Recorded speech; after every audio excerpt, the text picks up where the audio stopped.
नमस्कार। MHD 6 के अंतर्गत आज हम उत्तर छायावादी आदर्श और यथार्थवाद के बारे में ये बात करेंगे। तो उत्तर छायावादी इस जो स्थिति थी उसमें आदर्श पर यथार्थ का दबाव जो है वो बढ़ रहा था। यानी एक तरफ व्यक्ति आदर्शवादी परंपरा से युक्त था, यानी उस परंपरा को लेकर चल रहा था। दूसरी ओर यथार्थ जो है उस पर किसी तरीके से अपना प्रभाव बनाए हुए था, जो कि होना ही था। सत्य से भागकर के कोई व्यक्ति जीवन को नहीं चला सकता। और यथार्थ ये कह रहा था कि जो वर्तमान की स्थिति है वहाँ जो व्यक्ति है वो बहुत सारी सी चीज़ों की भारत के जो युवक हैं, भारत की जो पीढ़ी है, ये भारत के जो भी भारत की जो परंपराएं हैं वो कहीं पिछड़ी हुई हैं, कहीं उनमें शिक्षा का अभाव है, कहीं उनमें यथार्थ का अभाव है। वो बहुत सारी चीज़ें दो राह पर चल रही है ज़िंदगी। एक तरफ आधुनिकता की तरफ भाग रहा है व्यक्ति, एक तरफ जो है पुरानेपन की तरफ भाग रहा है। एक तरफ उसको लग रहा है कि हाँ, ये सारी जो हमारी रूढ़िवादी परंपराएं, वो सारी परंपराएं कहीं ना कहीं बिखरी हुई और कहीं ना कहीं हमको अलग कर रही हैं, और इसके कारण से दूसरे लोग हमारा लाभ उठा रहे हैं। वहीं हम दूसरी तरफ उन परंपराओं से इतनी बुरी तरह से जकड़े हुए हैं, चाह कर के भी उन बंधनों को तोड़ नहीं पाते। हमारी आवाज़ जहाँ बोलना का हमें जहाँ बोलना चाहिए वहाँ हम बोल नहीं रहे, जहाँ हमें नहीं बोलना चाहिए वहाँ हम बोल करके अपनी अभिव्यक्ति दे रहे हैं। तो ये जो एक समस्या थी उस समय के मानव की, जो उस समय के लोगों की, वो एक बहुत बड़ी समस्या थी।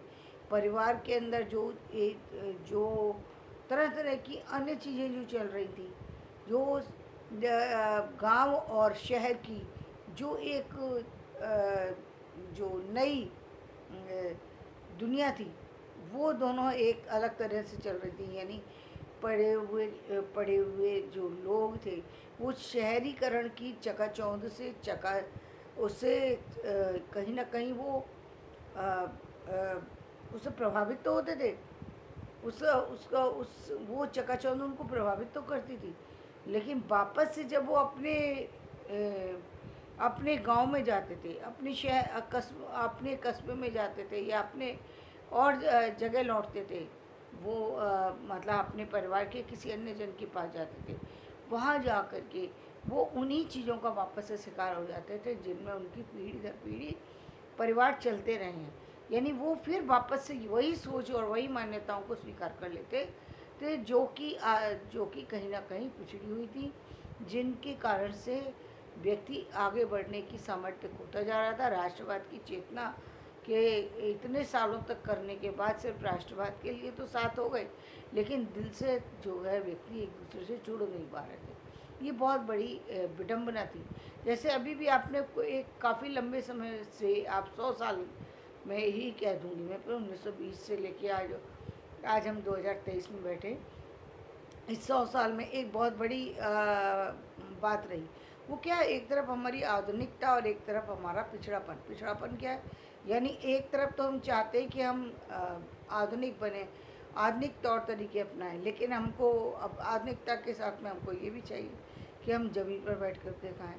एक तरफ हमें लग रहा है भाई, जब परिवार के अंदर रहते हैं, परिवार के अंदर आप कुछ भी चीज़ें हैं जो अनुशासन की नहीं है, मतलब जो आपकी किसी तरीके से बाहरी चीज़ों का प्रभाव नहीं पड़ना चाहिए। आप अपने घर में कुछ भी किसी भी तरीके से बैठ सकते हो, उठ सकते हैं, खा सकते हैं, पी सकते हैं, वो आप चला सकते हैं। लेकिन बाहर निकल कर के आपको उसी सामाजिक नियमों को अपनाना पड़ेगा जो सामाजिक नियम चल रहे हैं। वहाँ से यदि अलग हट कर के चलने की कोशिश करेंगे तो निश्चित रूप से उसका जो है उसकी हानि होगी। आपको किसी न किसी तरीके से उसका जो आधुनिकता की जो चीज़ें हैं वो आपको कहीं ना कहीं प्रभावित भी करेगी, कहीं ना कहीं आपको जो है ये सोचने पे मजबूर करेंगी कि आप पिछड़े हुए हैं, आप कमज़ोर हैं, आप संस्कारवान नहीं हैं। यानी जिस तरीके से अभी आज भी हमारे यहाँ देख रहे हैं, हम आधुनिकता की चीज़ों में बाहरी आवरण से बदल गए हैं, लेकिन अभी शिक्षा में बहुत पिछड़ी हुई, बहुत। अब शिक्षा की शुरुआत हो गई है, आधुनिकता की शुरुआत हो गई है। काम हम हमारे उतने ना सही, लेकिन हमारे काम हो रहे हैं। लेकिन अभी भी हम उस गति को नहीं पर नहीं जा पा रहे हैं जो आज जानी चाहिए। हाँ, हम जो है कहाँ जो है वो बदले बदले हमें, जैसे हमारा इस कोरोना के दौरान हमारी साफ सफाई का वो एक बदला है। लेकिन खाने पीने का ढंग देखिए, अभी भी आप देख लीजिए कितने सारे परिवार हैं जहाँ खाने पीने का कोई ढंग ही नहीं है। उनको पता ही नहीं, सच्चाई ये है कि वो शिक्षा के अभाव में वो जानते ही नहीं है कि वो कर क्या रहे हैं। गलती उनकी है ही नहीं, पीढ़ी दर पीढ़ी उन्होंने वही देखा है, खाना पीना वही तौर तरीके, बासी खा लेना, कभी भी खा लेना, किसी भी समय खा लेना। तो वो उसको बदलने में टाइम लग रहा है ने। और हम एक तरफ चाहते हैं कि पढ़ी लिखी बहू हो, जॉब करने जाए, दूसरी तरफ हमें अभी भी ये वही पुरानी चीज़ चाहिए, वही पुरानी परंपराएं जो पुरानी बहुओं के साथ में किया जाता था, वही हम बर्ताव करना चाहते। कैसे कैसे मेल हो, कैसे मेल हो भाई? एक तरफ व्यक्ति पढ़ा लिखा है, आगे जा रहा है, उसके पास टाइम नहीं है, आप पुरानी उन चीज़ों को लेकर के बैठे जिसका कोई मूल्य नहीं है। तो ठीक है, ऐसी ही स्थिति। खैर, ये लंबा टॉपिक हो जाएगा, इसलिए वापस से अपने सब्जेक्ट पर आते हैं। तो यथार्थ और आदर्श के बीच में हम लड़ रहे थे, और इसी के कारण से यथार्थवादी जो समाज था, यह यथार्थवादी परंपराएं थी, यह यथार्थवादी आवश्यकताएं थी, वो व्यक्ति को प्रभावित कर रही थी। जैसा कि आप इस कविता में देखते हैं, कितना अकेला आज मैं संघर्ष में टूटा हुआ, दुर्भाग्य से लूटा हुआ, परिवार से छूटा हुआ, किंतु अकेला आज मैं।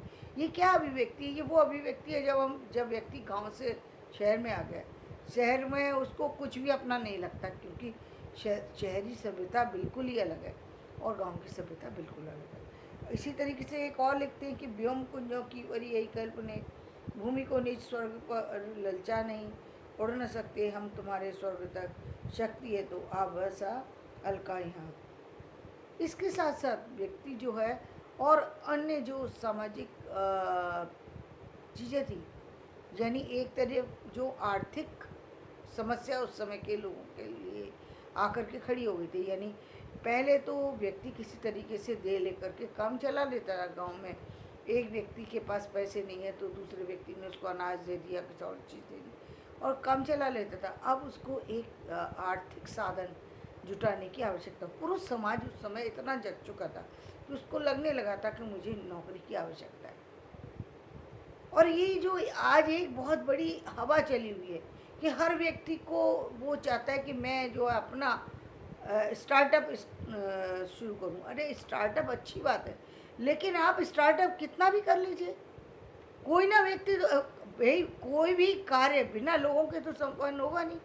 आप भी तो किसी ना किसी को अधीन में रखेंगे ना।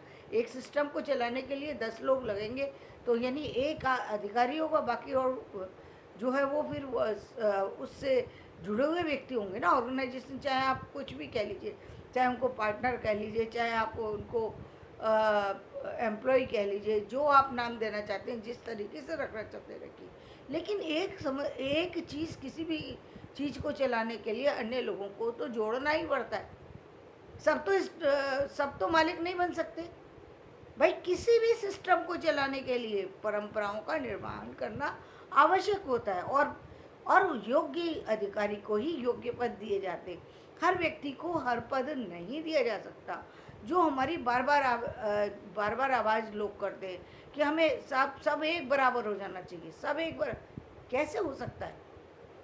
ना ही आपको सैलरी बराबर हो सकती है। कैसे बराबर हो जाएगी? एक व्यक्ति कुछ और काम कर रहा है, आप कुछ और काम कर रहे हैं।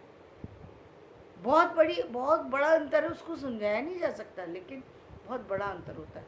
तो यथार्थ का अनुभव तो उनको हो गया था, यानी यथार्थ की स्थिति में उनको ये पता लग गया था कि आर्थिक स्थितियाँ जो है पैसे कमाने से ही जाएंगी। ये पुरुष समाज को हो गया था, स्त्री को ये ज्ञान नहीं था। स्त्रियों को ये ज्ञान 2018 के बाद हुआ है कि वो जॉब के लिए तो हो गई हैं, लेकिन अब उनकी स्थिति वही है जो उस समय के पुरुष समाज की थी, कि अभी भी उनको ये नहीं पता कि हमें कितने पैसे की आवश्यकता है, क्योंकि कभी आज तक कभी पैसे के लिए काम किया नहीं। पैसे को तो ये अपने लिए तो किसी स्त्री ने नहीं सोचा था, जो कि सोचना आवश्यक है, क्योंकि समाज में बिना पैसे के कहीं काम चलता नहीं। आज इतनी सारी जो अनैतिक व्यवहार जो स्त्रियों के साथ में है, उसमें बहुत बड़ा जो बहुत बड़ा कारण जो है वो ये आर्थिक स्थिति है, जिसके कारण से ये सारी चीज़ें हो सब परिवारों के अंदर घटित होती हैं। और बाकी जो अन्य चीज़ें हैं तो उन चीज़ों पर अलग चीज़ है। तो खैर ये आज मैं अपना सब्जेक्ट यहीं समाप्त करती हूँ। मेरा वीडियो पसंद आए लाइक करें, शेयर करें, सब्सक्राइब करें। धन्यवाद।